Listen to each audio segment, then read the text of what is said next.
As is tradition for the Highline Racing League, we typically get things going at Daytona as we did last week. And as is tradition for Swamp Motorsport, they once again got the victory with their brand new driver, Lucas Lodato. But tonight, we continue our traditions by going to a 1.5-mile circuit to get things going for race number 2 on the season 19 calendar. And where better than Tornado Alley? Welcome back live on FTN Broadcasting to coverage of the Highline Racing League Westlake Royal Building Products Premier Series. Brought to you tonight, of course, from the Kansas Speedway. Tornado Alley has been a fan favorite for many a season in the Highline Racing League, bringing us exciting action and tense racing moments. Tonight, on the docket are 120 laps and more than 30 drivers have once again registered. Wonderful to see the high quality and high attendance car counts that we've gotten to open up the campaign. Of course, last week it was domination from Swamp at Daytona. We're expecting to see a little bit different tonight as Ty Hampton holds the provisional pole. Drivers are still taking times. I'll be your host for tonight's broadcast. I'm David Kreutz, commentating and producing. Welcoming you back as we go downstairs to the racing circuit. Drivers are still taking their times. And at the line, Adam Bozzi has the provisional pole position. Adam leading with a 174.87. That's going to be more than 1/10 of a mile an hour quicker than anyone else, although the number 41 of Roberto Ramirez just put down a scorcher. He'll get up to second in the 41. Ramirez only to be usurped by defending race winner Lucas Lodato. And welcome, of course, our fans in the chat room. Swish in the chat room tonight, rooting, of course, for the 38 of Dalton Beer. Looks like Dalton will be starting inside the top 20. Casey Heschel now taking his run in the number 49 Bolts Designs Chevrolet Camaro. Well, of course, that would be for the other drivers. The only exception is that KC has a Camry tonight. Shelton Ponder in chat. Kansas is home track. Wonderful to be back here. One of the better tracks when it comes to those intermediate style racing. And interestingly enough, we're here with the Gen 6 package, which we saw play out many a time before. It was in the NASCAR playoffs for a while there. Hoping that tonight we see some multi-groove racing. The Xfinity car never had a problem with that as Casey Heschel gets himself up to 7th place. We're just hoping to see some of that same excitement as the race goes on here. 06 of Sean Billman, the rookie. He finds himself right now 26th on the order. It looks like so far 32 drivers have taken a time, and Billman's second will not gain him any spots. Matter of fact, he'll drop one. He'll be P28. Bronson Stafford, the rookie, gets up to 13th. This will be Bronson's first race of the season in the number 61. Going to be joining many of these new drivers, including Joshua Sim and Sean Billman, as they get on their way for their very first times. Here's the number 88 of Jason Harris. Harris will come across the line here, and it'll be from 30th place, no improvement, so Jason will start just as the final man in the top 30.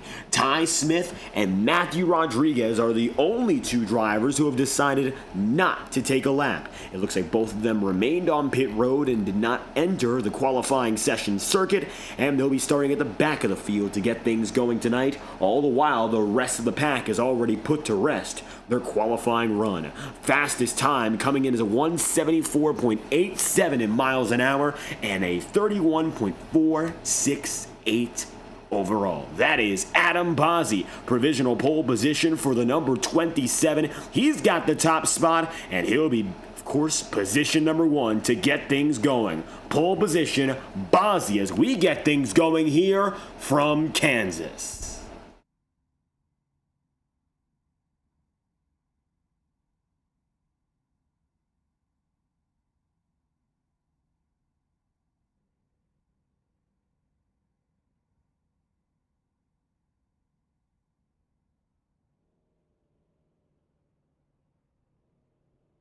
Drivers now, of course, heading to the starting grid. Going to be an exciting night of action consisting of 180 miles as opposed to the advertised 150. So a slight extension in that regard, but we're looking forward to what's going to be an exciting race no matter how long it runs. And the best part of it all, of course, is that with time to spare, we're going to see some long-term green flag strategy calls, something that has made many of our races that much more exciting, and it's something we can hope to rely on as the night goes on today. way. Drivers getting settled in, and it'll be about time to go green flag racing in just a few moments here. A majority of your starting grid looks to be put together. Your front row, of course, with Lodato and Bozzi right there.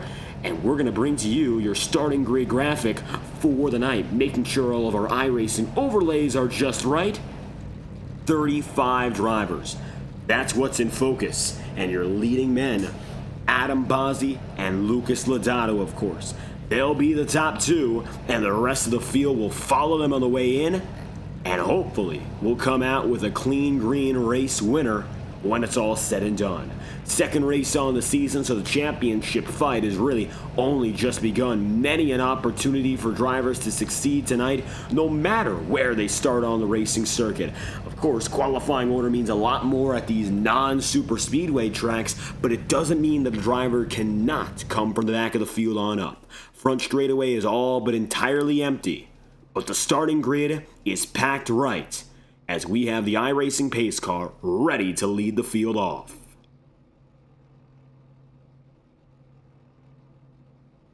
Notably starting up front once again, DJ Stagner will be 5th, Dylan Poteet P6, Casey Heschel in 7th, but we'll save that, of course, for our entire starting grid rundown here.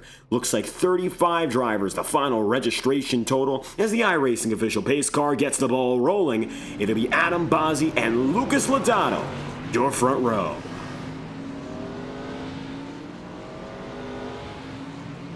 Adam in his Toyota Camry looking for an opportunity to win that slipped through his fingers in the final quarter of our last event.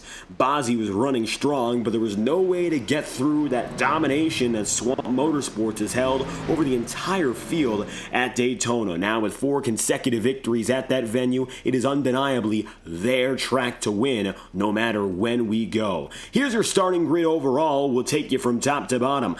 Bozzi and Lodato, your front row. Roberto Ramirez and Tyler Hampton, your second row. And your third, DJ Stagner, Dylan Poteet. Casey Heschel, Chad Winstead, Sebastian Miller, and Corey Blevins make up the ending piece of the top 10, with Buchanan, Fott, Stafford, and Wedgwood.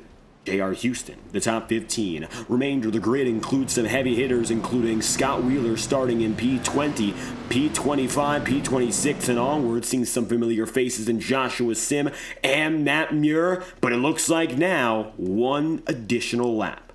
Pace car extended ever so slightly. You see there, Ryan Potter also making his debut on the season. Ryan hoping to get something a little bit better than his Swamp Motorsports teammates for the most part did in that last victory. Yes, Lucas Lodato won, but unfortunately for guys like DJ Stagner, they fell back quickly on the last lap as the final charge was made.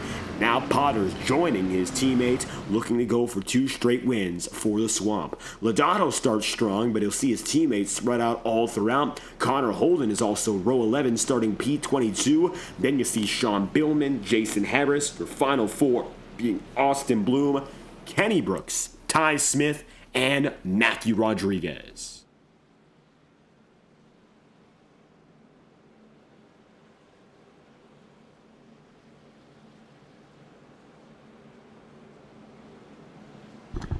And it looks like now the field is set to get going. Pace car will leave us be. Weather is wonderful tonight in Kansas, and it looks like it's going to stay that way all throughout our racing action. 120 laps, an ambient temperature right now coming in at 79 degrees, but a warmer temp in Tornado Alley, 118 on track. And it's due to get a little bit warmer as these red-hot engines fire for the first time tonight. Here comes Adam Bozzi, green flags out from the Kansas Speedway. Bozzi and defending race winner Lodato lead us to open race number 2.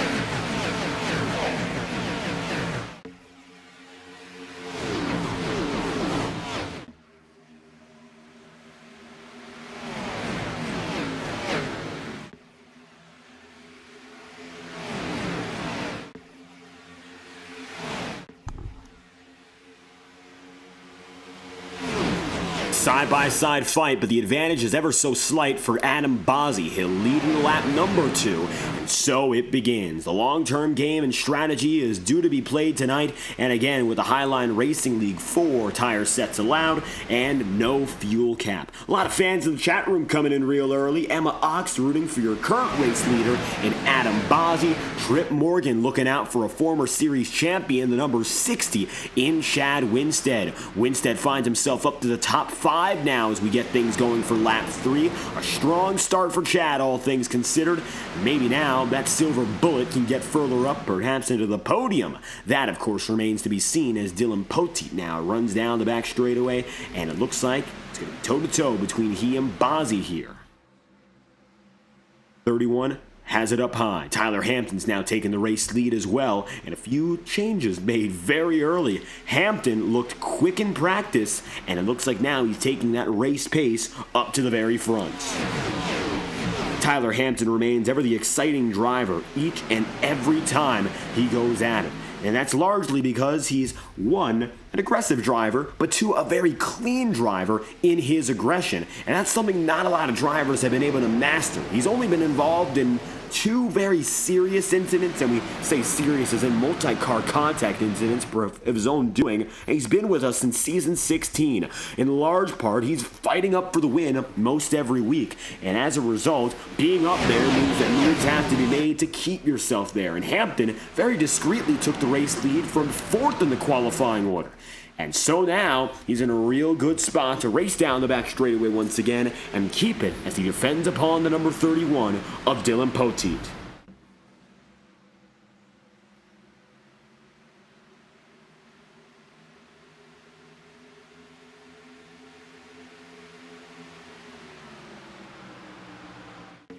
Caterpillar number 31 now gets up top with that high side momentum. Another swap for the race lead, and another very early one at that. Now this might become the trend for this early race segment. Tyler Hampton got up there with some slick movement, but Dylan Poteet had to work even more so. He came from 6th on this early run, and Chad Winstead, well, if he doesn't get out of the wall here, he might be next, but he'll scrape up high, and now he'll fall right out of line. He looked to be poised to take the race lead, but now it looks like Corey Blevins could be up next. And again, Blevins is looking to make some major improvements from the driver you might know from season 16 and 17. He really came into his own at the end of season 18 with 2 consecutive podiums to finish off the season, something we hadn't seen from him, a podium anyway, since season 15. He's waited now nearly 2 full years to come back and try to make something happen for victory. While he's been close, without a doubt, doesn't mean that the job is finished, of course, just being in the top 5. Side by side, Chad Winstead still remains. Adam Bozzi just going to be a little bit further back here in that Toyota Camry. It looks like your pole sitter is now falling down to 6th, while your 6th place starter is your race leader. But I don't think Tyler Hampton is going to let that stay the same for all too long. He'll lunge down low. Hampton looking for the race lead. So now the number 5 has an opportunity to take it for himself. As a result, at the line, Tyler Hampton, new race leader.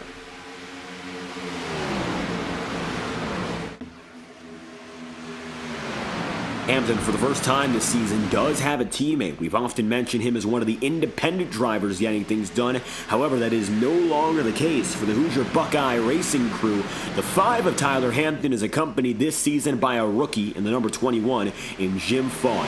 Jim runs in that Exalta Chevrolet tonight. Very much a throwback to the early days of William Byron's career. And the 21 going for his 2nd ever Highline Racing League appearance. Hampton, of course, a seasoned veteran, but now he's got a rookie to help rise the ranks with, and it'll be interesting to see whether or not the team game is played for the 2-car teams in terms of pit strategy. We have multiple 4-car teams that, of course, include Hula Monkey Motorsports, 4 Horsemen, the Blacktop Racing Crew, and Queen City Racing. And these big operations are also accompanied by the Swamp, which consists now of 5 drivers. So big teams dominate the field in terms of size. However, it doesn't mean that the smaller teams don't have a chance. It just means they have to go about things a little bit differently. Say, for instance, you talk about Dylan Poteet right now, that number 31. He's been with us for a long while, and he has a strong group to work with. as usual. He's with the Team Trap House guys, but for tonight, it looks like only 2 Trap House drivers are connected into the session, both Dylan Poteet and, a little bit further back, Dylan Wedgwood, who runs in 19th. So the front runners in the mid-pack are separated big. I don't think team strategy will be as important as positional strategy, working with the drivers who are up in front and around you, as opposed to, of course, working with the drivers you usually help out at a super speedway or things of that sort. Dylan Poteet keeps himself leading, but Corey Blevins is now shooting down to the bottom. How about this for the 24? Dylan gets up in the wall, saves himself, but all of a sudden, it looks like it's going to be the 31 of Poteet finding himself on the back end. Corey Blevins, new race leader.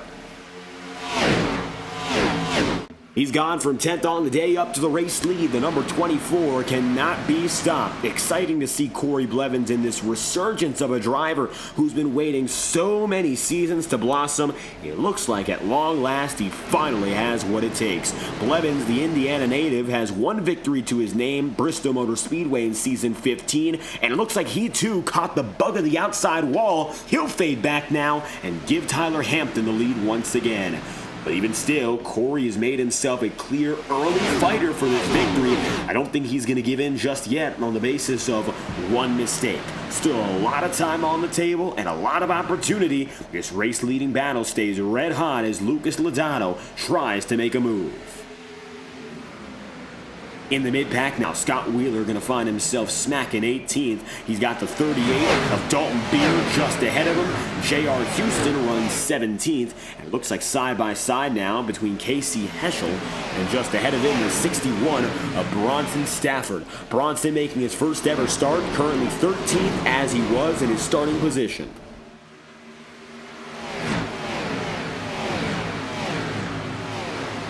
Stafford holding steady. Sebastian Miller going from 9th to 11th here, down 2 positions. It looks like the Swamp Motorsports guys matching paint schemes. All the while, Roberto Ramirez and Jimmy McKee making gains. Ramirez started in 3rd, fell back to the 10th position, and now he's on that sort of rebound run. As opposed to it being up there in the very first place, it looks like instead he's now making his way back up. Good to see that for Ramirez. Of course, a lot of time left on the table to gain, and he might be trying to let these leaders wear out their stuff and then get back up in front. That's a good strategy to, of course, have in mind here. Don't expect the race-winning opportunity to come simply because you keep yourself up front and race aggressively to hold that position. While sometimes that works out, the tire-saving package here with the Gen 6s, sometimes it is not all too generous. If you make mistakes and burst through, you're going to have yourselves quite the issue. Tyler Hampton has been keeping Dylan Poteet honest, and you could say vice versa, as the 31 wiggles right past our turn 2 camera. Well, you can see here, the number 5 of Tyler Hampton, well, he's got himself a shot down low. Here comes the number 5 of Hampton for the race lead. He takes the bottom, Poteet takes the top. Getting very loose off exit here, and you can see these drivers putting power down and almost losing it.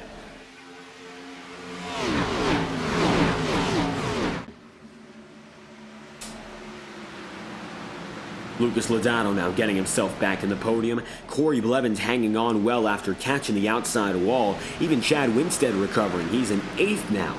Right side scraping might be very common in the opening laps for these drivers who run up high, just on the basis of how close they're getting to the very tail end and trying to keep their foot in it as race leaders.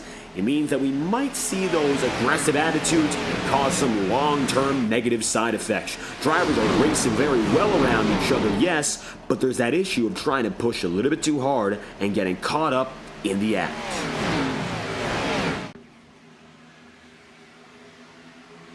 Side by side, Adam Bozzi and Corey Blevins once again. Lucas Lodato just on the backside as Dawson Buchanan looks for a much better run than what he had in Daytona. Buchanan, much like Corey Blevins, really came into his own in the last few races of the previous season.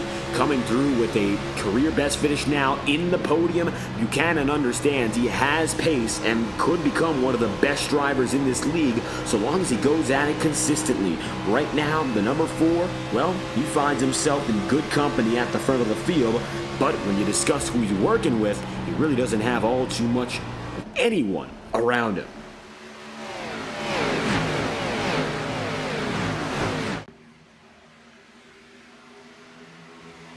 Coming across the line once more, Buchanan keeping himself right there in the top 5.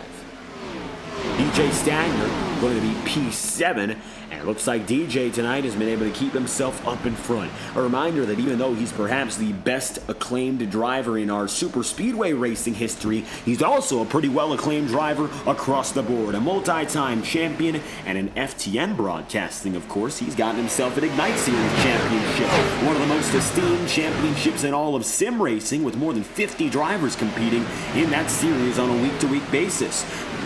By all accounts, it's not going to be easy for Stagner to keep up tonight. The Gen 6 package may be new to him here, but he's keeping himself in the top 10, and the Hornet's Nest continues to stay tight. Chad Winstead, middle of 3 with Buchanan there, and of course, the 81 is right with Casey Heschel. Taking it down low, we just saw J.R. Houston in that number 20 Rivian Toyota Camry, brand new paint scheme, new look for Houston. Didn't do the best at Daytona, now looking again for one of those recovery runs. By the time we get through the first 5 or 6 races, we should have an understanding of who will be dominant and who will be able to get around these tracks the best in the Gen 6s. But this is race number 2, and Daytona is always a toss-up. So we're giving these drivers that reset to figure things out, and it looks like so far quite a few of them are exceeding in those expectations. J.R. Houston absolutely getting himself up here and trying to keep it in the top 10 fights. Further back, Kenny Brooks right now working with the number 40 of Colton Gardner. Gardner completely reinventing his look for tonight. You might notice that number 40 is almost entirely red-free. And instead for Colton, he's got the victory fuel, royal purple on it, and a wonderful paint scheme that is. Great to see Colton Gardner coming out tonight with a nice look, and that might be what we see for the rest of the season. Again, Gardner a veteran here, and he and Dawson Buchanan, they race Wednesday nights with Stadium Scene TV. They always do a great job, and it's wonderful to have that representation on track tonight. Caleb Morrissey with some trouble. He just nearly knocked down the wall. 25 laps in out of 120. Opening stint is most likely going to comprise of some 60 laps in terms of strategy. Expectation on the long game tonight, you want to make sure your strategy calls are set up for the very end. It's become especially challenging, of course, to figure out when the right time is to go down a pit road exactly, however. And that, of course, is going to be very dependent upon how well these drivers do with their saving. I'm expecting there's going to be a good proportion of these drivers, more than half, who will be able to go more than 60 laps on this stint. But sometimes it's not in your best, of course, advantage to go down a pit road and go down after lap 60. Sometimes the undercut play is preferred. Other times the tire wear is not too important and you can try to stretch it even further. 26 laps in out of 120. Currently a 33.795 being run by Dylan Wedgwood on that last lap compared to his qualifying time on race trim of 31.582. Goes to show we're seeing several seconds of tire fatigue. And so I can't imagine that overcut, as we say, would be worth it. That's where it all comes down to, figuring out what's most important and what's not. 27 laps in, already seeing more than 2 seconds of tire degradation. That's a big deal. Corey Blevins is now right with the 27 of Adam Bozzi. Adam back up to P2 here as he comes across the line. He's gone on the ups and downs so far. Adam hasn't had the easiest of nights from pole, but it looks like falling as low as 7th, he's back on the rebound. The Ohio native looks to at least get up there to P2. All the while, you'll see Tyler Hampton has himself far and away, more than a second now, already out of the frame. Casey Heschel, one of the last drivers hanging on to this big battle here. That number 49 is side by side with DJ Stagner even still. Roberto Ramirez and the Bolts Designs 41 trying to catch up there to Heschel. Hasn't quite got there.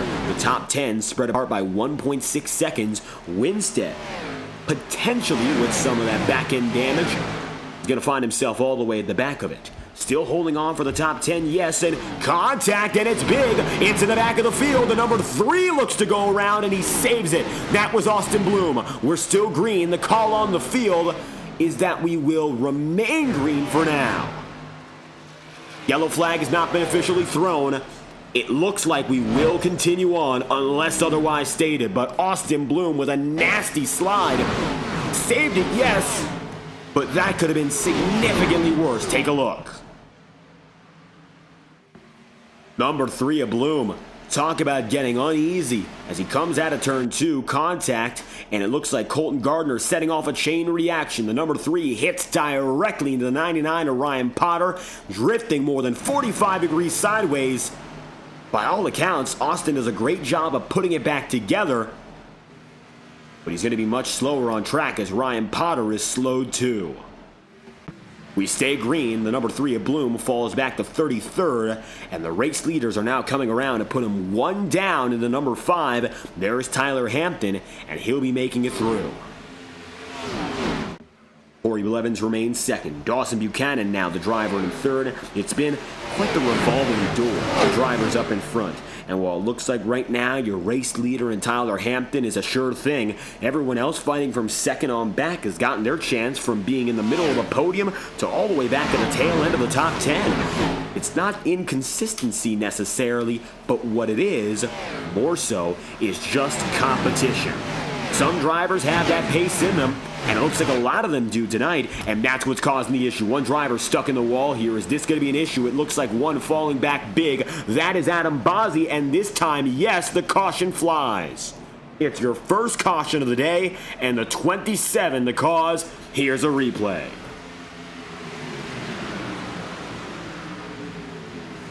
Yellow flag is out, and it looks like an early issue for the number 27 of Bozzi. Your pole sitter now sees problems in a very similar fashion. Up in the wall, goes up and down, contact with Bronson Stafford.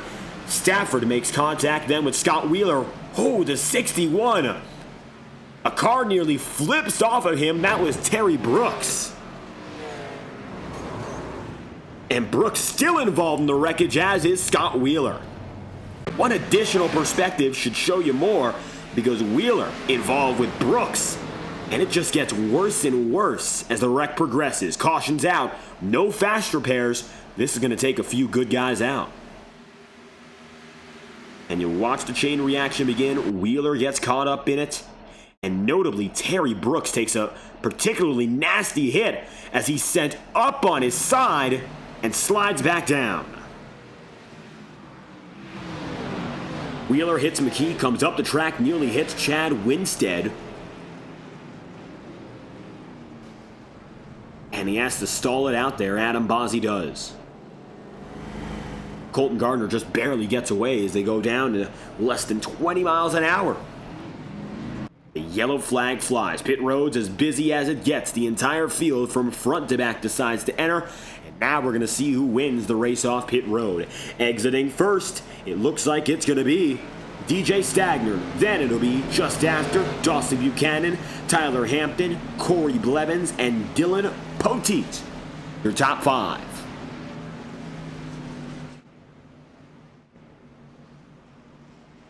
Stagner in the 64 now holds control up in front, and he'll get the chance to bring the field back to green for lap number 36.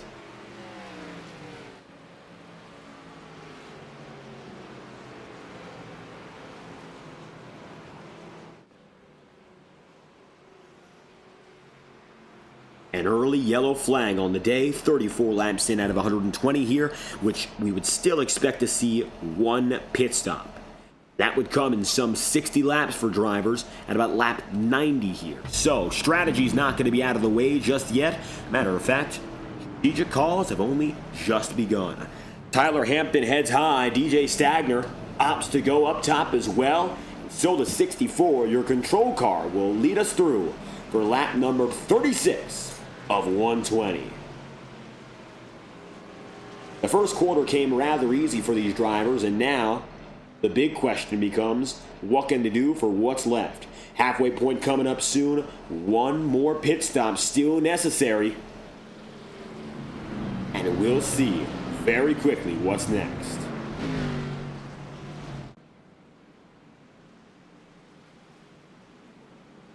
DJ Stagner opting to take it to the high side here, so an interesting pick. If we have any other yellow flags, keep in mind where the control car decides to go. The high groove or the low groove.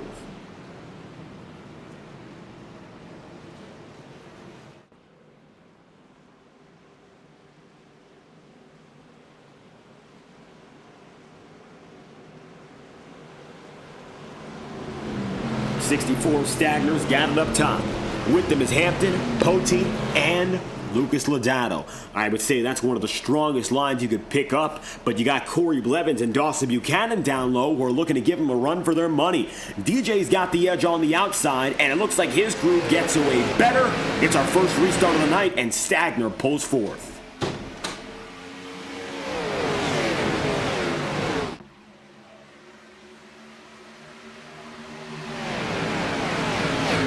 First time tonight, DJ Stagner has the race lead, and most importantly for his cause, he has a teammate he can work with very closely. Lucas Lodato is running inside the top 10 as well, and if he can make his way through this hornet's nest up in front, maybe we'll see the 7 and 64 again trying to control lines at the head of the field. Right on board now with Lodato. On the left side of your screen, you'll see his driver telemetry. You'll be able to tell exactly what he's doing inside the cockpit as he goes through this lap.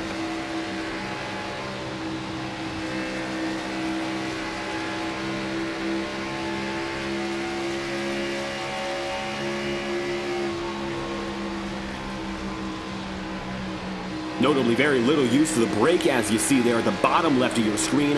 All fourth gear all the time. Putting the power down through the straightaways, and it looks like struggling a little bit more on the outside compared to when he was previously working down low. Maybe trying to get that groove settled in with a few other drivers. Dylan Poteet and his teammate DJ Stagner are up high, but Dawson Buchanan takes the race lead. Contact for Tyler Hampton and Corey Blevins. Corey slides all the way down to the bottom of the track, comes back on the circuit. He's significantly slower now. He'll have to go up high and give the rest of the field room.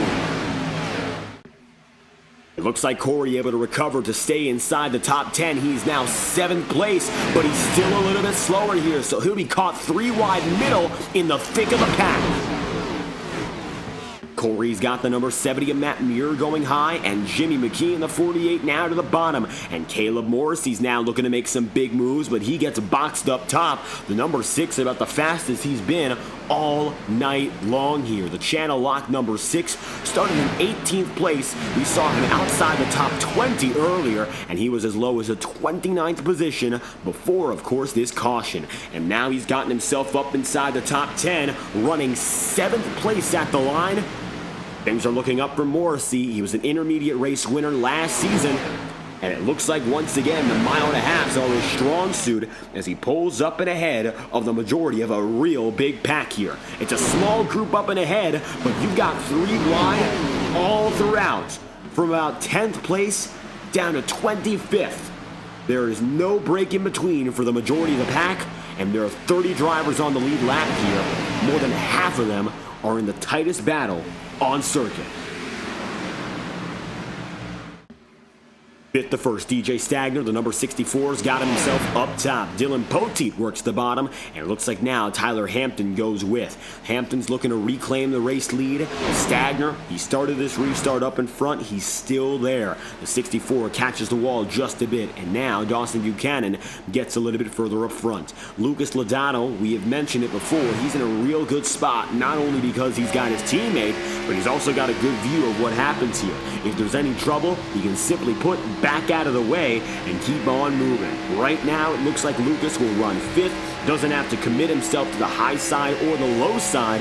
Instead, he's got himself in the perfect position to choose whenever and wherever he'd like.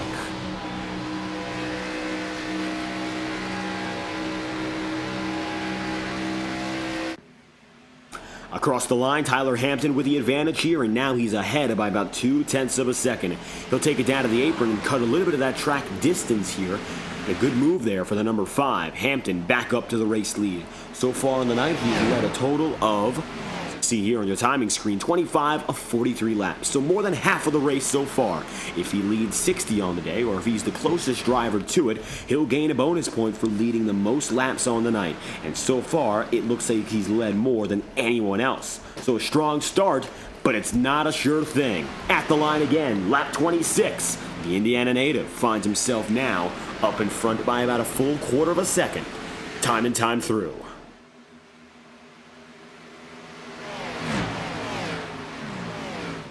Dylan Poteet now runs firmly second as the top 5 goes single file. It looks like still a few more significant batters behind. 35th up to 16th for Scott Zellner. We didn't even mention that Zellner started all the way at the back of a field that is now going for the last of first challenge. The all-time winningest driver chasing after that 20th victory tonight. It looks like he's been able to make his way through more than half the field, but it's that second half, the more important half, that matters most.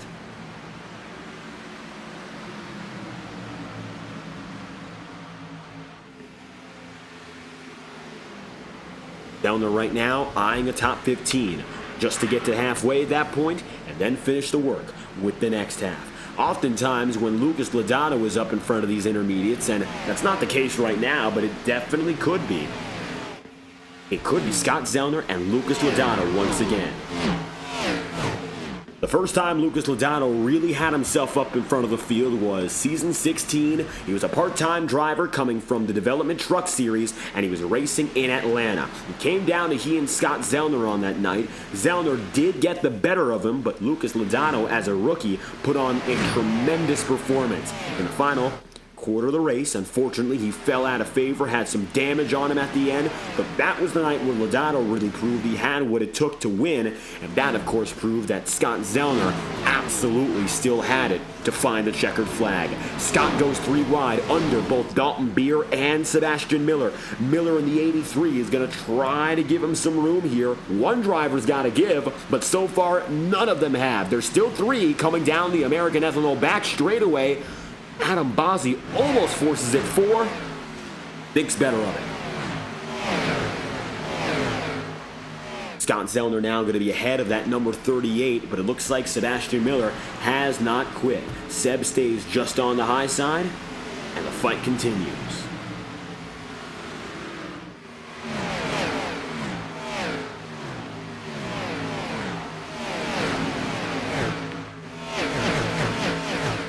.48 laps in out of 120 here. It looks like still the mid-pack coming into its own. 34th up to 12th, notably Matthew Rodriguez has made some major gains. And right now, when you look at the top 10, you're seeing drivers coming from outside the top 25. Gains are significant. It looks like, slowly but surely, they've only become more apparent. This is where that qualifying order doesn't necessarily matter. Drivers can come from the back end of the field and make their way up. And that's something we've started to see more and more so in the last few laps. The 0-1 of Rodriguez, 12th. Jimmy McKee, 11th, and Connor Holden, P10. Swamp Motorsports right now having 3 teammates up in the top 5. DJ Stagner running smack 5th. And then you got Lucas Logano in 4th position. But Tyler Hampton again reclaims the race lead. And he's done it quite a few times so far. And it looks like he's done so once more.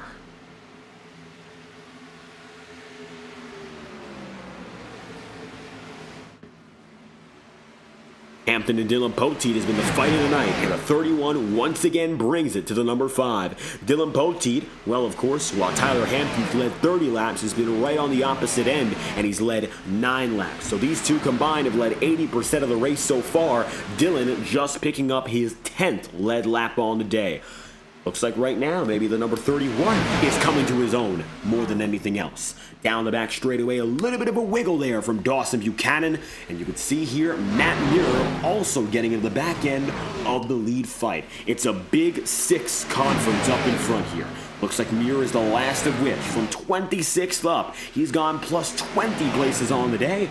Some very significant gains for the 70 team. and he's now right where he needs to be to get up to Corey Blevins and DJ Stagner. Again, Corey Blevins doing wonderful, but based on those last 2 races last season, that's something we've come to expect, and we're hoping to see more out of the 24 just like this. Lucas Lodano is in P4. He's already got a win on the season and leads the championship standings by proxy, and what a wonderful night it would be to pick up another podium. This could be a championship run for the number 7, sparked by an unexpected Daytona victory.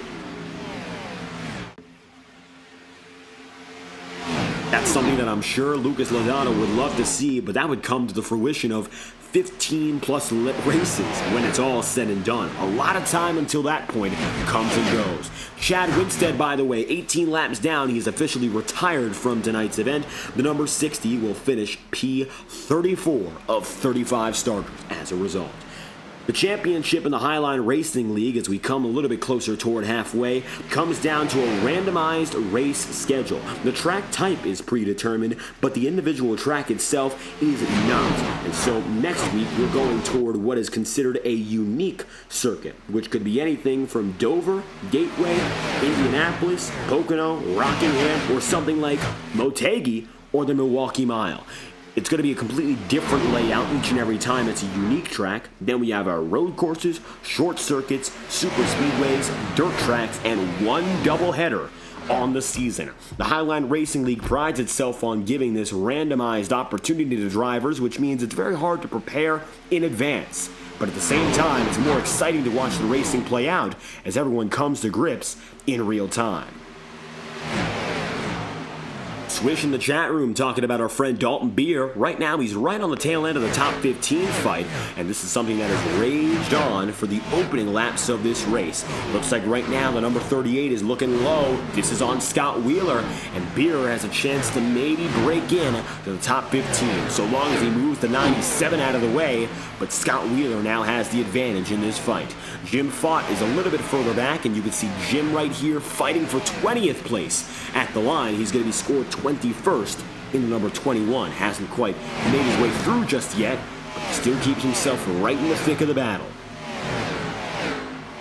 26th up to 7th is still Matt Muir, but notably, look at who else is coming to the party. It's Caleb Morrissey in the number 6, and although he had a slow start, Morrissey has proven time and again when it's an intermediate, you cannot count this number 6 out.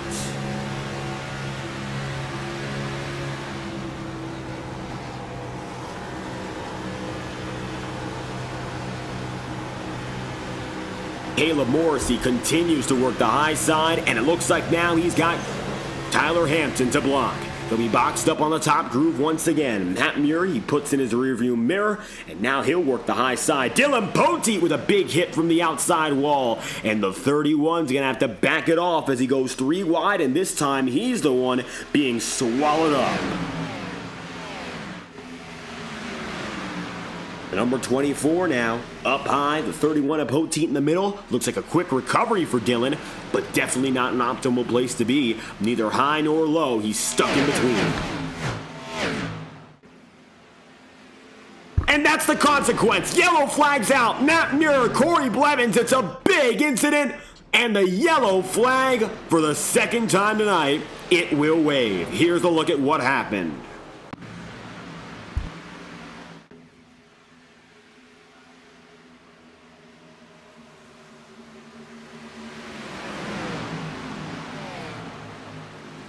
Three wide, Corey Blevins up top. It looks like Dylan Poteet wiggled, collected. Blevins got into Buchanan and also got the number 6 of Caleb Morrissey with some minor contact. And at the halfway marker, much as our quarterway point, we get a yellow flag. Take a ride on board with Caleb Morrissey through this one.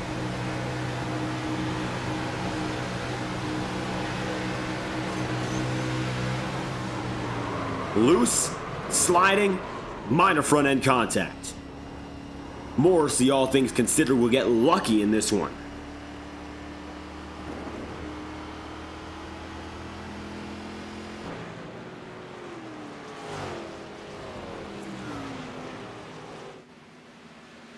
Yellow flag flies again. Halfway point in this race, 59 laps in out of 120. And so now pit road becomes busy. This could be the final pit stop on the night, dependent, of course, on whether or not we go green. Going to be an important pit stop nonetheless, and so every driver is going to take it as serious as they can. Alternate strategy calls might not be in the air just yet, but Lucas Logano and company lead the field in. Now time to find who leads the field out. Across the line, Logano will indeed beat Tyler Hampton, DJ Stagner, Dawson Buchanan, and Dylan Poteet.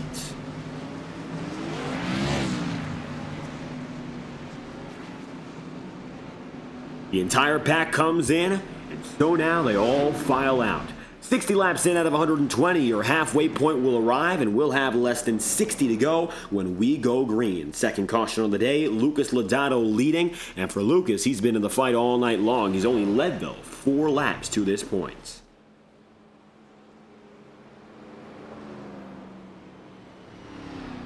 This would be his 5th. Tyler Hampton, DJ Stagner, and Dawson Buchanan just behind here. Joey Chapman getting himself up into 6th place, the highest spot he's run in all night long. So far, Chapman has not led a lap on today, but the number 19 has been an up and down night. Starting in 21st and previously a low of 22nd, at long last, Chapman has found himself up in front. He's got himself a perfect opportunity maybe to present himself at the head of the field, a rookie in his 2nd ever start.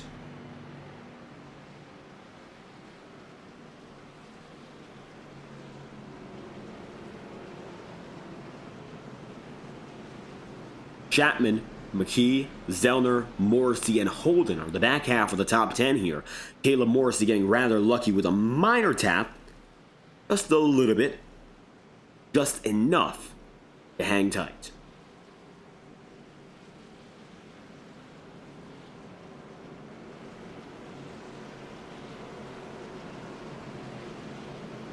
Lucas Logano will lead. Tyler Hampton will, of course, be 2nd on the starting grid. P2 on the bottom, notably your control car once again, he chooses the high groove. We'll see if that's a consistent trend in any other restarts, but so far, the top side is 2-0 relative to the rest of the field.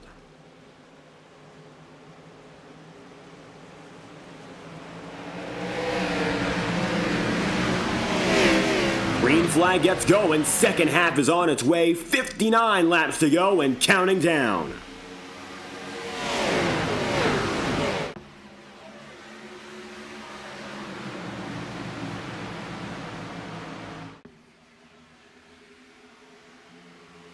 Lucas Logano gets away, double file even still with DJ Stagner, Tyler Hampton. Joey Chapman now going to find himself 3 abreast with Caleb Morrissey, and up high, Scott Zellner. Zellner from 35th up to 9th, finally getting an opportunity in the top 10, something he's been waiting on for quite a while here. And if Zellner's up in the top 10, mid-track position, he's got a wonderful opportunity now to maybe break into the top 5 and go even further. 58 laps to go. Strategy from this point will be entirely dependent upon cautions. Every driver can make it to the end of this race without worry, which means we might see a little bit more aggressive driving than anything else. The 48 of Jimmy McKee now finds himself in a battle just a little bit further back, but all eyes now on the number 2 of Scott Zellner. The 4 horsemen are starting to battle up in the front of the field. We talk about that team, they've been up in front for many a season. The Flying Scotsman, Zellner, and Wheeler. Of course, you have to acknowledge there's also Caleb Morrissey in the mix tonight, and he finds himself running very strong in that number 6. And of course, Austin Bloom. Austin a little bit further back on account of the damage he accumulated previously, but he's still in the fight, although 33 laps down and dead last. Next week, hopefully better for him, but the rest of the team has gotten away strong, and Caleb Morrissey is still there in 7th. Lucas Logano slightly ahead of Tyler Hampton here. The ups and downs continue. And for now, it looks like Lucas holds the edge.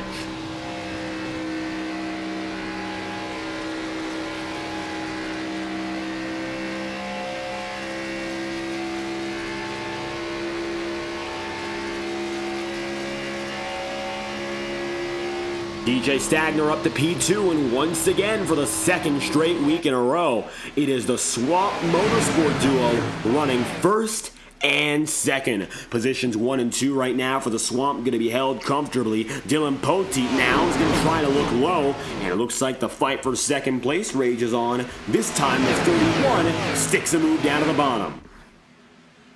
Contact! Tyler Hampton. Now it'll be the number 81 sliding, and Hampton slides up the circuit.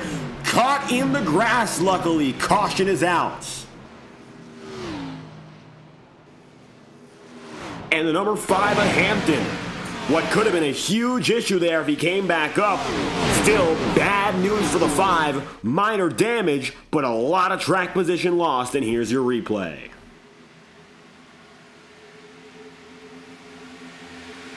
Led the most laps on the night, but it looks like right now he's facing troubles.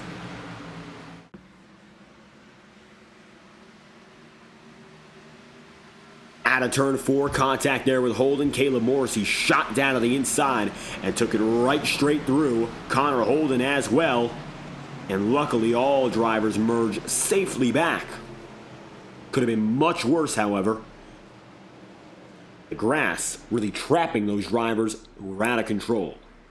Front straightaway saves us, but the yellow flag's out for the third time tonight as we look up in front of the field. Everyone decides to stay out. With time to spare, we'd like to thank our friends at Whiplash Simcams for providing non-stop coverage all throughout our yellow flag breaks. You won't miss a thing under green, but we'll be right back after this. We got a few promotions we'd like to run, and we usually like to do those without the green flag in the air. So sit back, grab your popcorn. The final laps of this race are just ahead of us. You're watching the Highline Racing League live on FTN. We'll return after this. This message is brought to you by the rebrand of Throttle Graphics and Designs. This publication may not be reposted without the authorized written consent of Throttle Graphics and Designs. NASCAR Camping World Ford F-150. NASCAR Xfinity Ford Mustang. NASCAR Cup Series Next-Gen Ford Mustang. Arca Menards. This has been the publication of the redesign and rebranding of Throttle Graphics and Designs. This message may not be reposted, republicated, or rebroadcasted without the authorized written consent of Throttle Graphics and Designs. Thank you, and thanks for your time.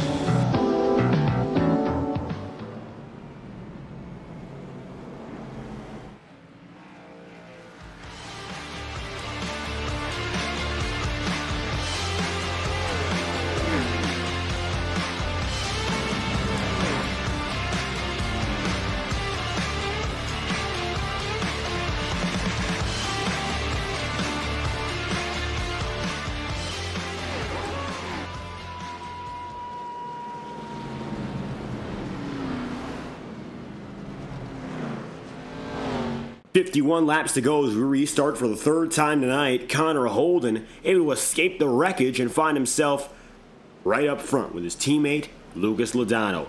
3 of the Swamp Motorsports 5 are inside of the first 3 rows. 50% dominance up at the head of the field, and it could stay that way.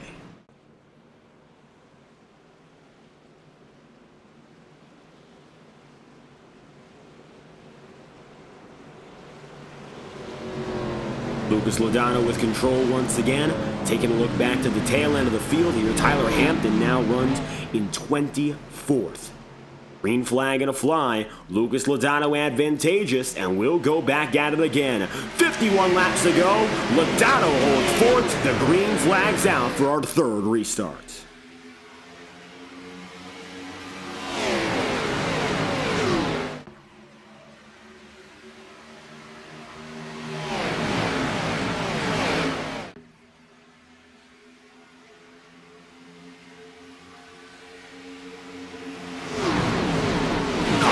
tucking down and in for the race lead. It looks like right now that number 81 is ready to fight. Carter getting himself a podium last week as well. The Swamp Motorsports guys coming away with 2 top 3s in the forms of Lodato winning. And of course, we had number 81 of Connor Holden right behind him. It's a team that has proven to be rather strong in terms of super speedways, but Connor Holden as well.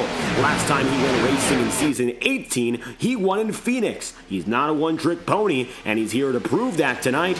Looks like Connor, though, is going to be falling back just a little bit as Dawson Buchanan again gets a flirt.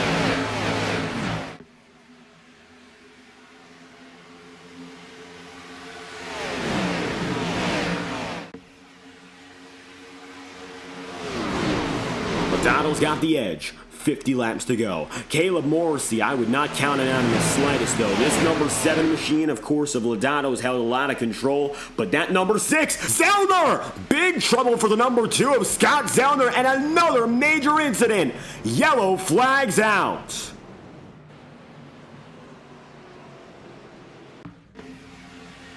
Fourth caution. Here is your replay. And the quest for win number 20 tonight might have just come to a premature close. As we're going to take a look back in slow-mo, this one involving many drivers all at once. Poteet into Holden, into Zellner, Zellner back into the 31. And it just gets worse from there.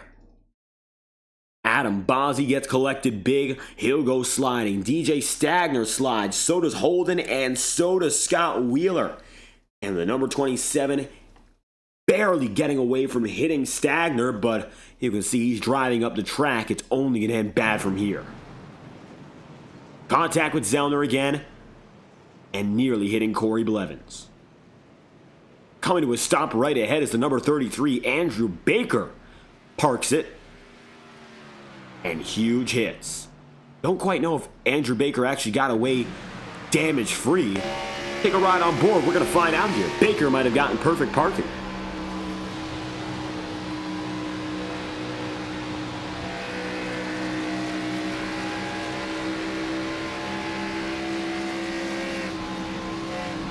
He was rather aggressive on the way in. Hit Heschel, so not damage-free, but he does miss Adam Bozzi. Really close, yes, but he does miss the 27. Finds himself dead stopped right before. Dylan Poteet also going to find himself right up to the wall.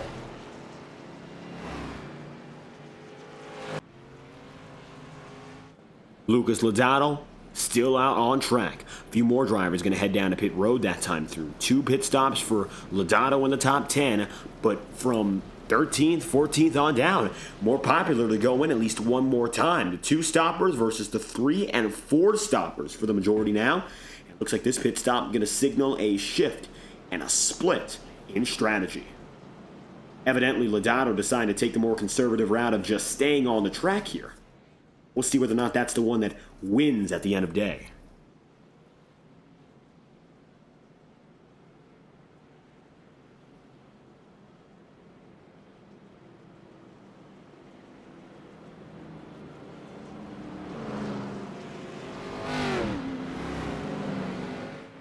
.46 laps to go. Double file again, Lucas Lodato and Dawson Buchanan, the top 2.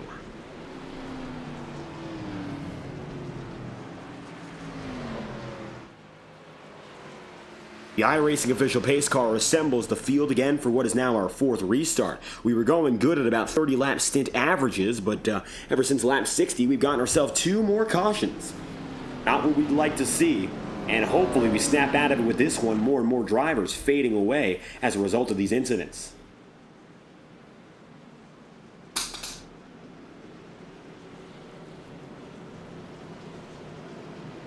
With Tyler Hampton now fading, at least temporarily, the driver of the number 7, Lodato has been able to capitalize and lead quite a few more laps than anyone else in this recent stint. 19 laps out of 75 led so far, although Tyler Hampton is still ahead in that number. Of course, he has now a total of 30 laps led.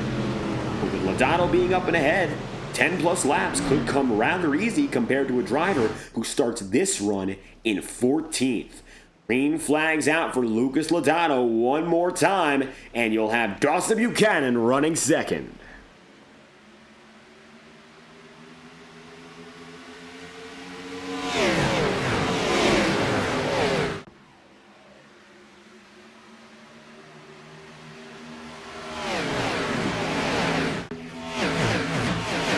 Caleb Morrissey got a real nice jump off that start, and you can see him fighting already for second place. He was on the inside groove and was scored third at the line, but taking it from Dawson Buchanan looked to be pretty easy. Now he's got the outside groove to his own, and he might just be able to swap over to take the inside. Caleb Morrissey, for the first time tonight, is your race leader. He led at the line by 19 one-thousandths of a second, and the Jonestown Jet is here to stay. Up and in front, it's now the number 6. Morrissey really going to make himself clear with that last lap, but he'll settle back in again and give Lodato the race lead. For the first time all night long, Caleb Morrissey getting his lap led, and now with 44 to go, he's just got to stay in the fight for a real opportunity at the victory. Talk about a tricky circumstance here for Lucas Lodato. Now the number 6 has himself up in front. Caleb Morrissey and Lodato fight side by side for the first time all night long as well. Jimmy McKee up in the podium picture. The number 48 now going to be running P4. And it looks like all of a sudden we got another new driver to fight in this battle. Caleb Morrissey real close to losing it on the high side though, but he seems confident in keeping it where he is. 3 wide at the line. Dawson Buchanan takes it for a deep undercut on track. And now it looks like Dawson has the edge into turn 1. Morrissey should have the momentum to clear down the back straightaway, and that's what's going to keep him in the race lead here. He's definitely quicker than Buchanan and certainly has an edge over Lodato, but not enough room to go and clear. That means that Lucas can now take it down to the bottom. They'll squeeze Buchanan out of the fight, and at least temporarily anyway, the number 6 of Caleb Morrissey breaks through.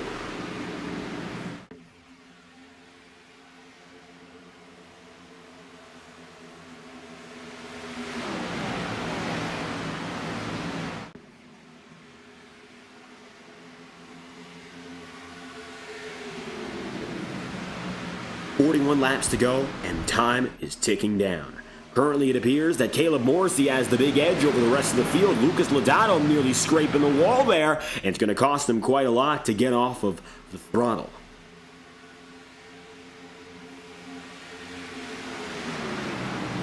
A tricky situation to be in, without a doubt. 40 laps remaining, now time ticking. With tire strategy and fuel strategy almost entirely out the window, you're going to start to see more drivers making more aggressive moves.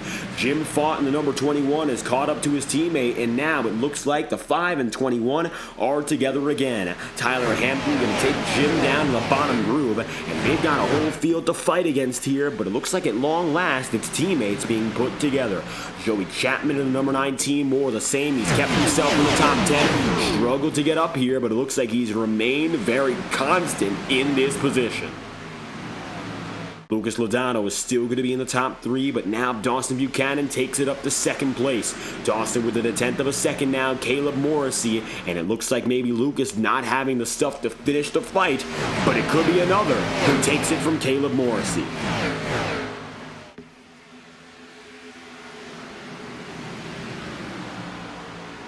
The 21 of Jim Fott fades back. Now it's going to be the 06 of Sean Billman, another rookie getting his time in the sun and trying to chase through to get to the top 10.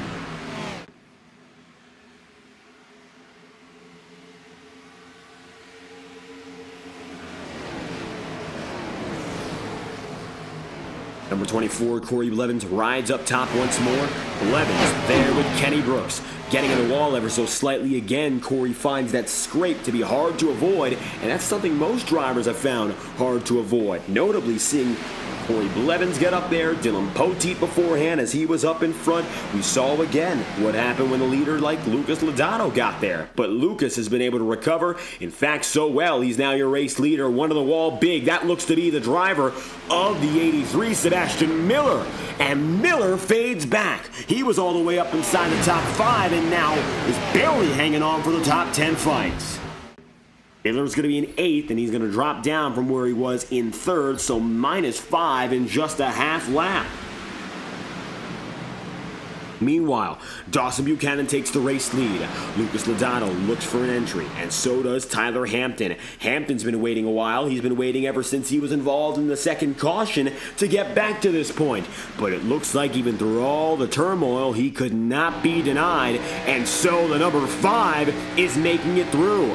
Caleb Morrissey's got to watch out. Numbers 4, 5, 6, and 7 hold the top 4 positions, and it looks like now the number 5 is the fastest, of which Tyler Hampton is back in the top 3.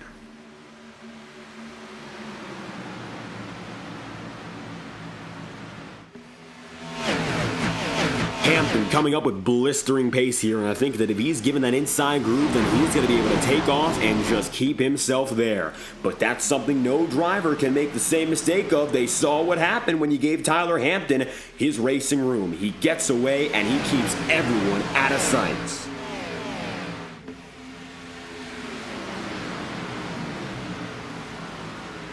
So far, though, still going to be 3rd. Hung up high is the number 6 of Caleb Morrissey. Looks like now he's going to be toe-to-toe with Tyler Hampton. Battle for 3rd remains fierce. Looks like now Dylan Wedgwood up inside the top 10, running in 7th. Strong run for Wedgwood, especially in the late going, but he's been a driver of ups and downs. Started in 14th, as high as 5th, back up inside the P7, and of course as low as 21st place much earlier. So good to see those improvements. Wedgwood absolutely making his way up, but he's still not up to the upper echelon where this fight continues. Lodato takes the lead right back. Dawson Buchanan slides low, and he'll take the race lead right back again. As these lead changes so consistent, almost one each and every lap, but the caution's out. Yellow flag for the 5th time, an incident involving Dalton Beer. And he has destroyed the suspension. Absolutely in shambles here. Take a look back.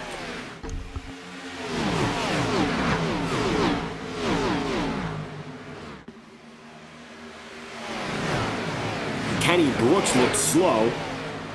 And as they came down the back straightaway, that's where it began. Contact with Brooks.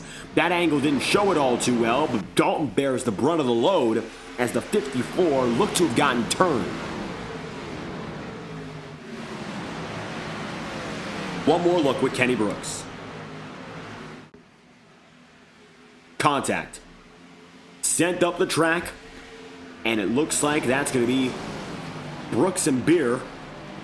All the while, Ty Smith getting away from that one. Some back-end damage. And we also saw Jason Harris diving down big there. Jason getting away from it, as did Sebastian Miller and Connor Holden. 32 laps to go and some big damage for the 38 of Beer. I don't know whether or not he'll have the stuff get back out there. And even if he does, I don't think it'll be all too competitive. He is now on pit road. He is 1 lap down, and everyone else looks to come down and in once again, at least for the most part. Looks like about 10 drivers decide to stay on the circuit.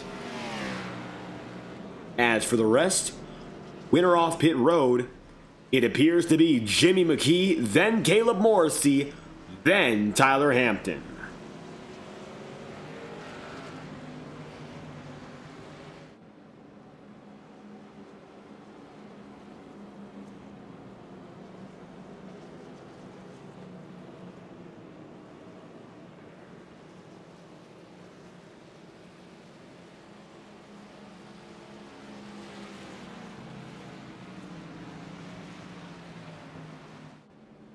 Lucas Lodato decides to remain on the circuit with Dawson Buchanan, Joey Chapman, Matt Muir, Sean Billman, Caleb Morrissey, Jimmy McKee, and Tyler Hampton. First down to 8th, Wedgwood, Corey Blevins round out the top 10.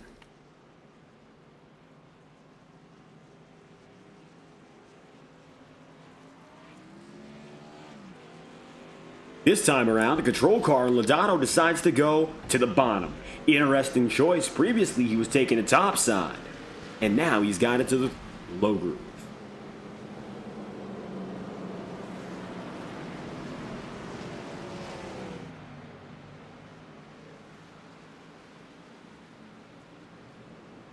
2 by 2, all the way down. It'll be Lucas Lodato and Dawson Buchanan first and second again, with less than 30 laps to go as we restart.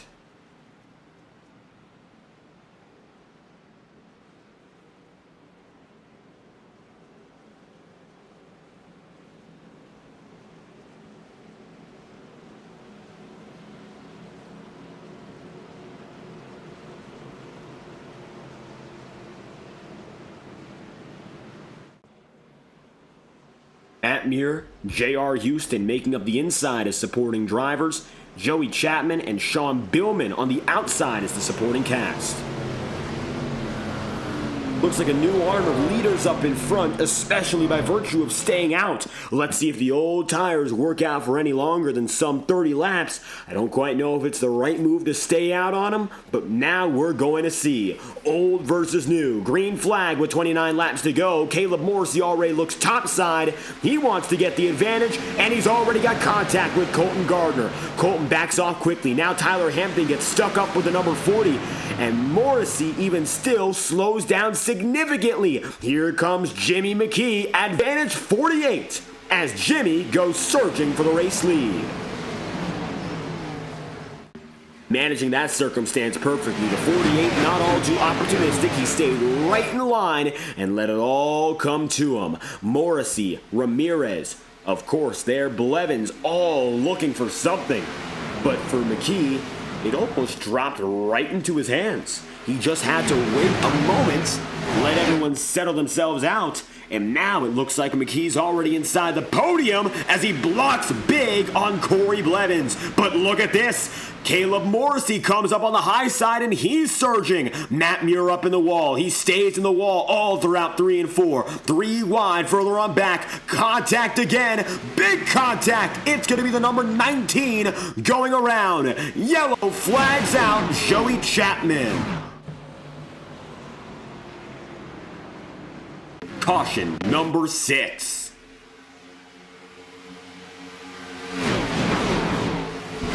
Chapman, the rookie, was looking strong for a brief moment, but it comes tumbling down.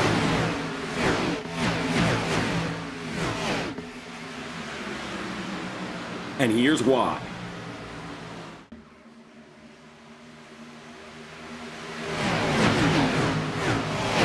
See there? Loose and contact with Jim Fott, then sent up the track with Dylan Wedgwood. Barely gets a contact from Sean Billman. Then hit again heavy on the way out. That was Ryan Potter, by the way. And it looks like race over for the 99. That suspension damage is brutal. And he was 13 laps down to begin with, so you add the insult to injury. Ryan Potter. No luck for this man tonight.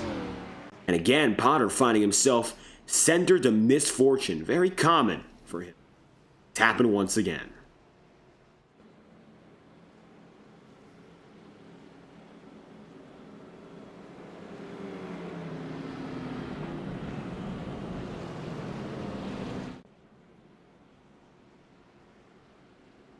Dawson Buchanan opts to go to pit road. He will bring with them the remainder of the old tire brigade. You see Dylan Wedgwood, Matt Muir and company.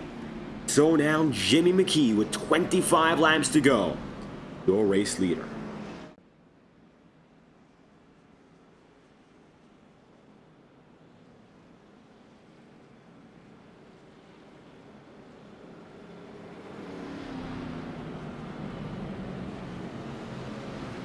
Caleb Morrissey remains inside the top 3, and right now, looking at your drivers in the podium, 19th to 1st for Jamie McKee, 18th to 2nd for Caleb Morrissey, 10th to 3rd for Corey Blevins. Gains across the table, and we're starting to see those big movers dominate the top 10. Of your top 10 right now, 7 of 10 drivers did not qualify in the top 10. The only exceptions are 3rd through 5th. Corey Blevins, DJ Stagner, and Lucas Lodato, who started in 10th, 5th, and 2nd respectively.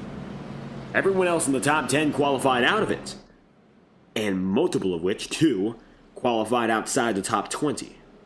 Those would be 6th in Scott Wheeler, Connor Holden, who is in 7th now. all of which who have been competitive drivers for at least some portions of the night. We're coming to lap 100 very soon here. 25 laps to go. When we go green again, it'll be 23 laps remaining. And as always, with 22 laps to go, we crank it up. And thanks to our new camera partner at Whiplash SimCams, we'll be bringing you the best angles all season long, especially with these brand new Gen 6 cars, a new package for the Highline Racing League. Whiplash SimCams has invited us over to join their racing family with prestigious networks such as P1 Broadcasting and Pit Stop TV themselves, and the Elite Racing League.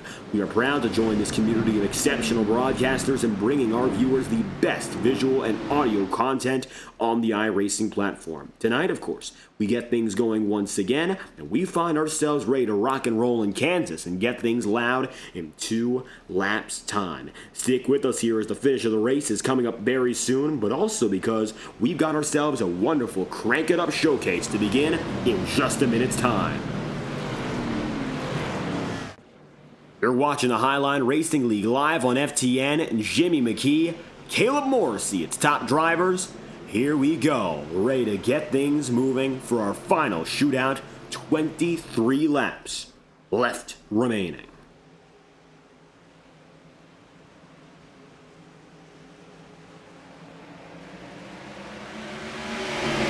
Green flag's out. And here we go, 23 laps to go. It's going to be Jimmy McKee getting the advantage on the jump, and Caleb Morrissey to his outside.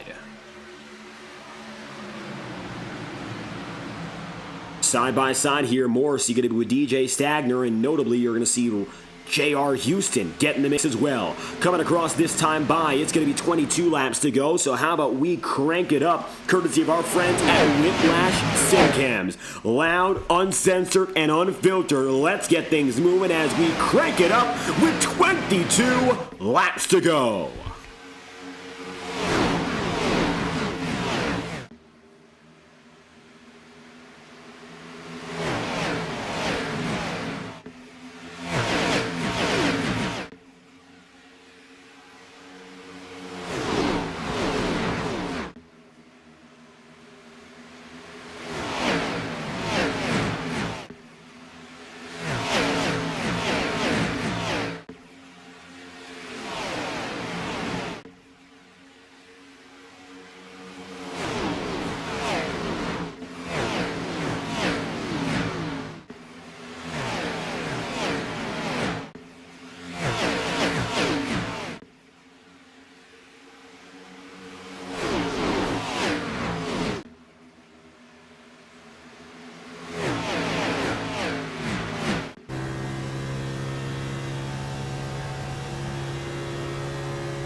Now with fewer than 20 laps remaining, Caleb Morrissey finds himself up and ahead. The number 6 machine still holding forward, as it looks like now the inner groove and the outer groove alike have cleared away. Instead, you're seeing single file racing to the point, and it looks like right now that number 6 machine is exactly where he would like to be as your race leader. That's Caleb Morrissey up and in front, and now it looks like it's a very small group up ahead. Smaller than it's been all night long for that channel lock number 6, as he still holds the advantage as your top driver.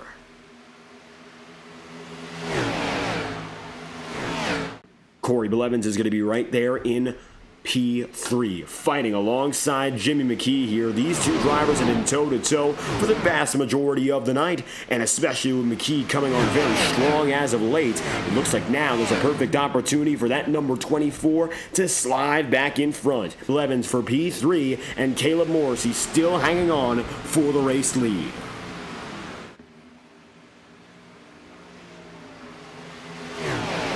Morrissey still has Blevins right behind him here.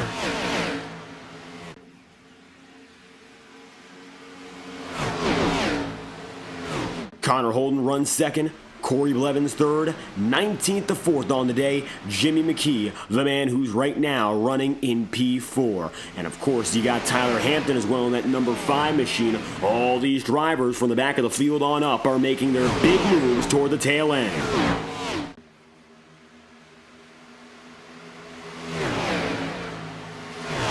Morrissey looking to settle the score with this one. Looking a little bit further back in the field, you'll see the number 40 of Colton Gardner. He's continuing his battle. He's got himself right now in that Jiffy Lube number 40, and it looks like he's rather comfortable with his position. Currently, you'll see the number 40 running in the mid-teens. 15th, as a matter of fact, exactly now. So he finds himself smack in the middle of the pack, and it looks to be in a good spot just to hold on to it till the very end here. All the while, Caleb Morrissey still leads here, and it looks like with them, Corey Blevins and the number 24. You see him there. He's got Connor Holden and Tyler Hampton right around him. Both drivers still fighting to hang tight till the very end, but it looks like there's still no match for that number 6. The Jonestown Jet is right in the head of the field, and he's coming toward the line once more.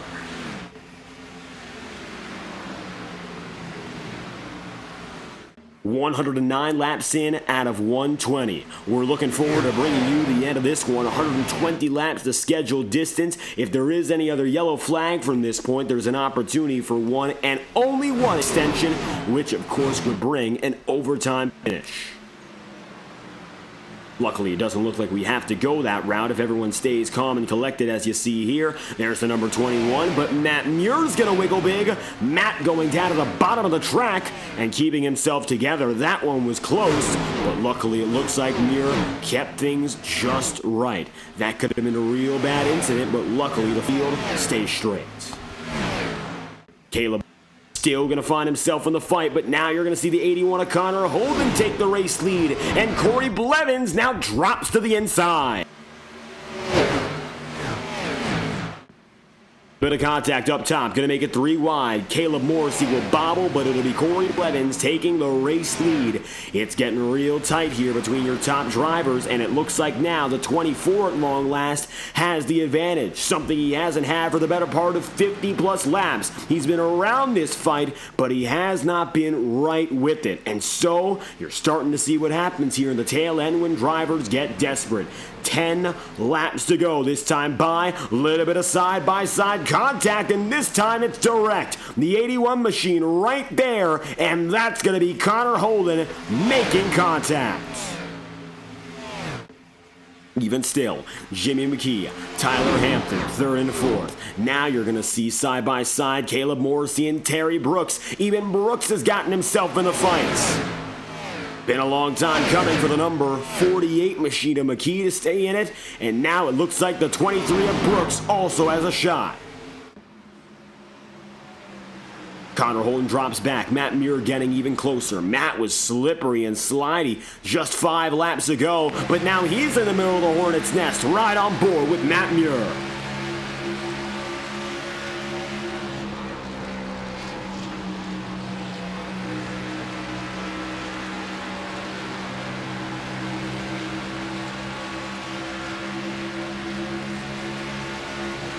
On the American Ethanol back straightaway once again, 113 laps in out of 120. Even Scott Wheeler now has a shot. Take a look at that number 97. It's been a long time since we've seen him back up front fighting for a win. And who else to fight against but Jimmy McKee? An old rivalry coming back into the light.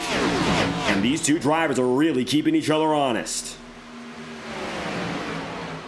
Corey Blevins holds fourth.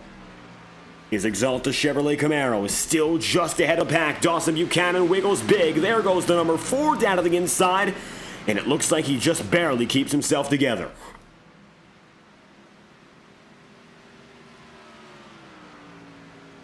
Side by side, Jimmy McKee, Terry Brooks, Matt Muir right there as well. Coming across the stripe for lap 115.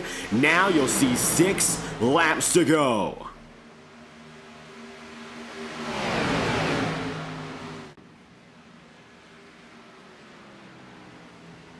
Further on back, it's going to be Caleb Morrissey sliding down to the inside, the number 6 with a major hit. And the call on the field is that we stay green. Blevins and company keep things moving.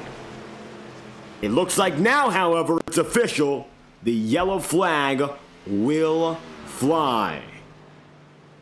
Caleb Morrissey involved in an incident. Take a look at this.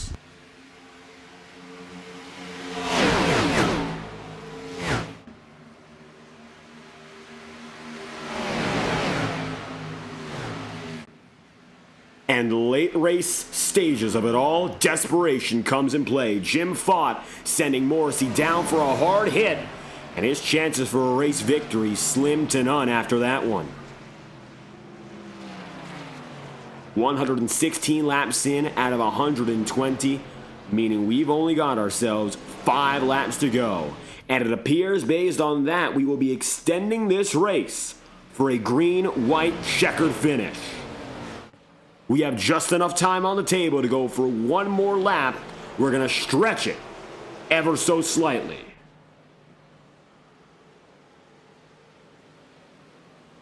Unfortunately for Caleb Morrissey, that number 6, that looks to be a race ender. In that, if he has damage on it, and it looks like he does have more than cosmetic, his chance to win this race is all but gone just like that.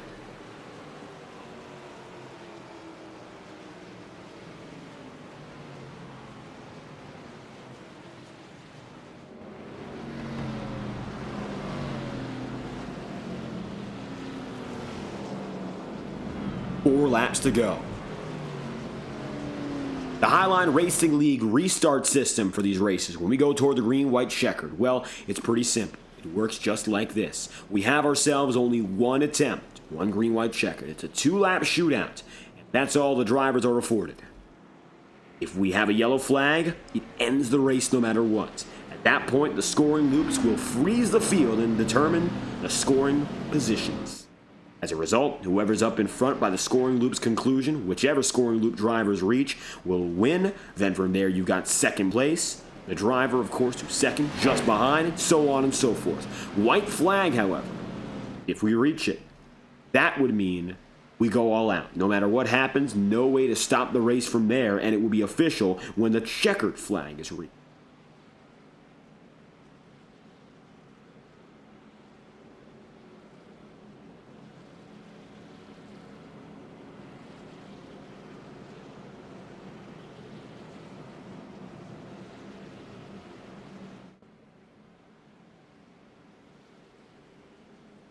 Two laps to go. Next time by, green-white-checkered finish here in Kansas. Jimmy McKee looking strong, and it looks like Corey Blevins right there with them. Blevins has been making significant gains, and of course he's looking to start his season strong, showing he's still got what it takes to pull through for race victories. It's been more than a year and a half ever since his last, and what a wonderful sight it would be for the number 24 to finally find himself up in front.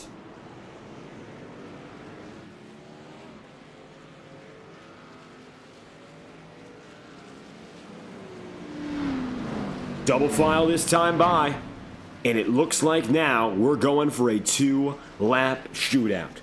McKee on the top, Corey Blevins on the bottom. This is it. 2 more laps to set it straight in Kansas.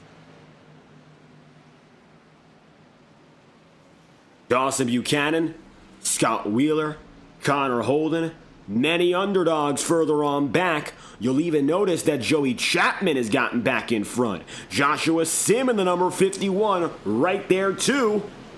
There's a real chance now for someone who hasn't been up in front all night long to break through and break in to the race-winning conversation.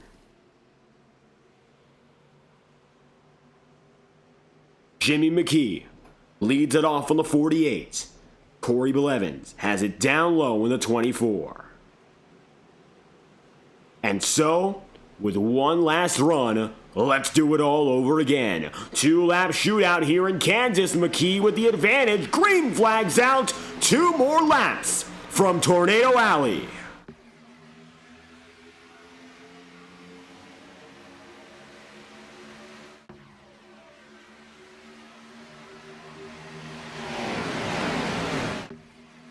Now Jimmy McKee's got the opportunity to hold it up high, and all the way down low goes the number 24. Here comes Corey Blevins surging from the bottom up, and he'll try to slide on Jimmy McKee. It won't work. Tyler Hampton now with the race lead, and it looks like we've got a big incident in the back. The call in the field, we stay green. 1 lap to go. 4 wide, coming down through the bottom is Lucas Lodato. Everyone destroys each other in the back, but Lodato's got one man in mind. That's Tyler Hampton. They're side by side racing down the American Ethanol back straightaway. Lodato with the lead, looking for 2 consecutive victories. Casey Heschel holds it up top, but with surge of momentum, the number 7 gets away for the race victory. Lucas Lodato wins in Kansas. Unbelievable. Already burning down the house, the number 7 gets the job done.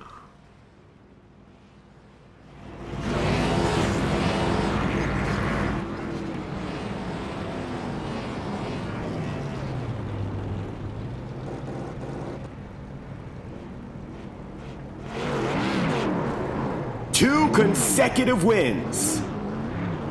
Lodato is red hot to start season 19.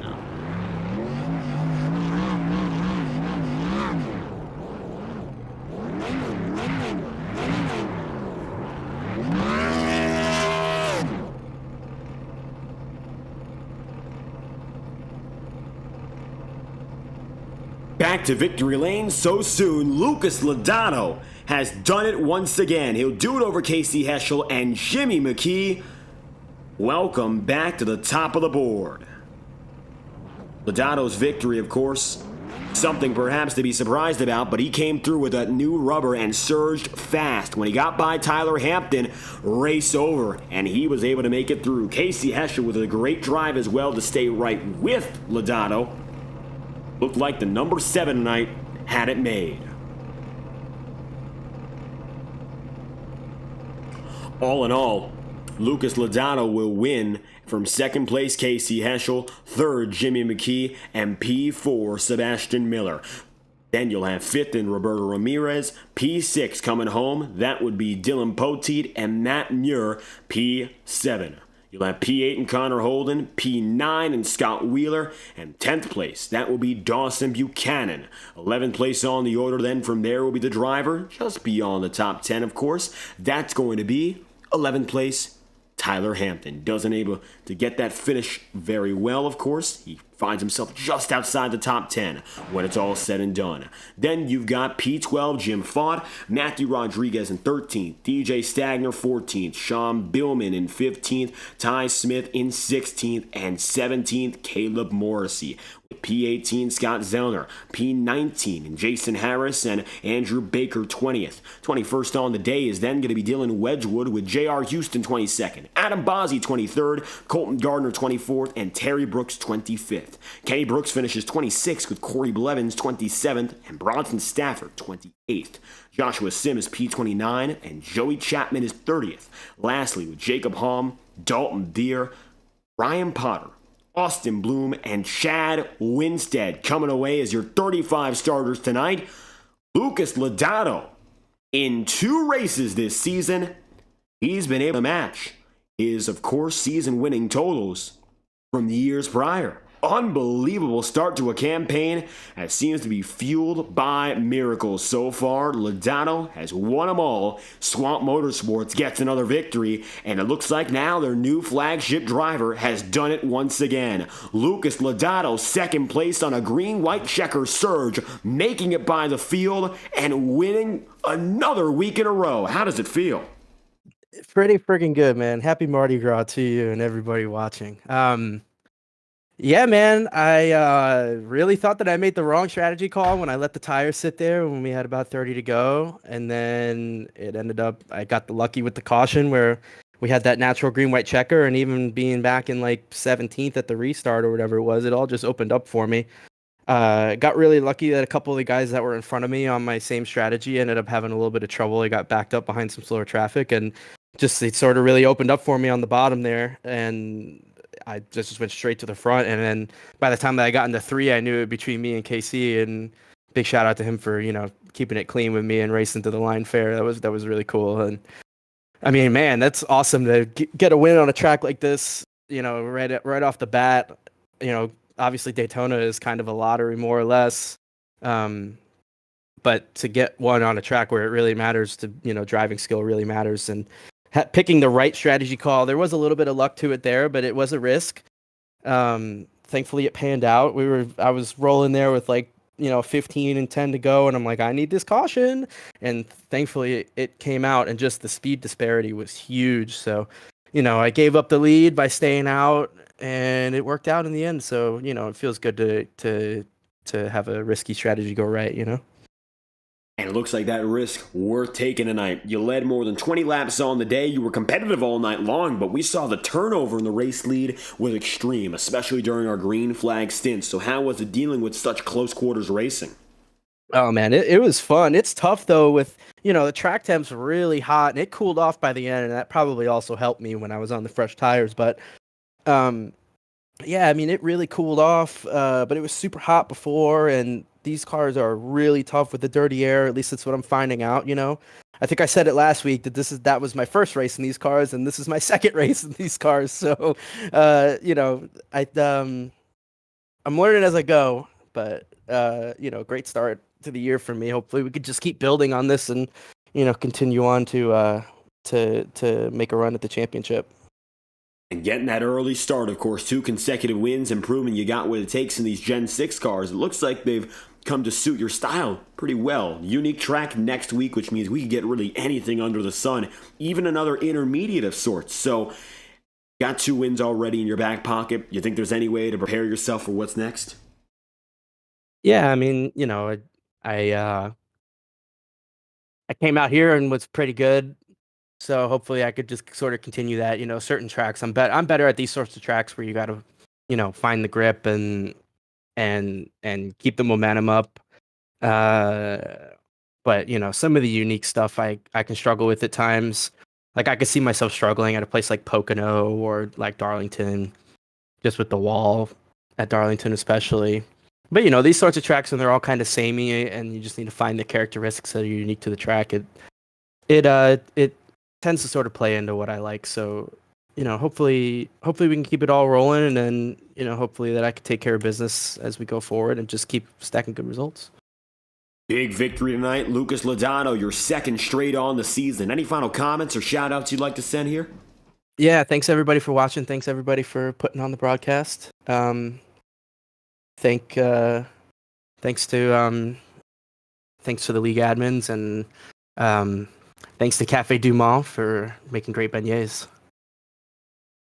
Lucas Lodato, big race victory and his second straight of the season, surging in the final 2 laps to take the checkered flag in Kansas. Thank you for your time.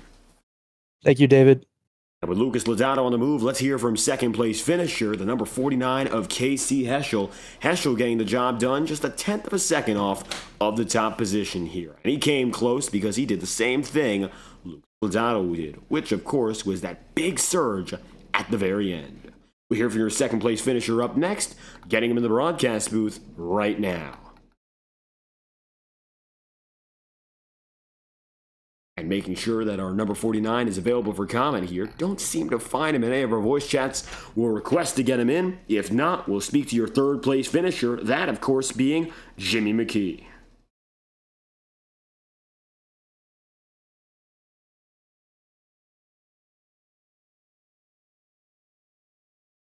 Casey Heschel starting today in 7th, and he got himself up to P2, as low as 19th on the day as well. So certainly one of ups and downs for this number 49 team. Maybe not the best of nights when you look at the spreadsheet before the final lap, but everything changes with the race victory. Heschel's second place finish, best on the season to this point. If he's not available for comment again, we will move forward and try to get our third place finisher in Jimmy McKee. It looks like, unfortunately, tonight, Heschel will not be available. We'll move on to your third place man. That is McKee, the biggest mover of the podium in the number 48. McKee gets the job done, 16 positions gained overall. And now it's about time we hear from the driver who pulls through to end the podium.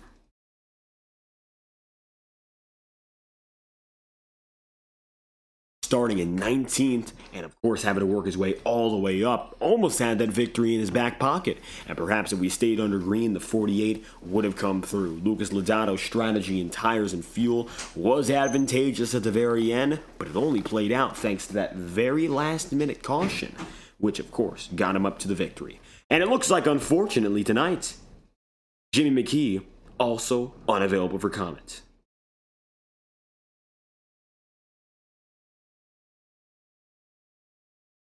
As a result, checkered flag falls. You heard from your race winner, Lucas Lodato. Second place on the day, Casey Heschel, and it'll be Jimmy McKee rounding out the podium. Just like that, we come and we go from the Kansas Speedway.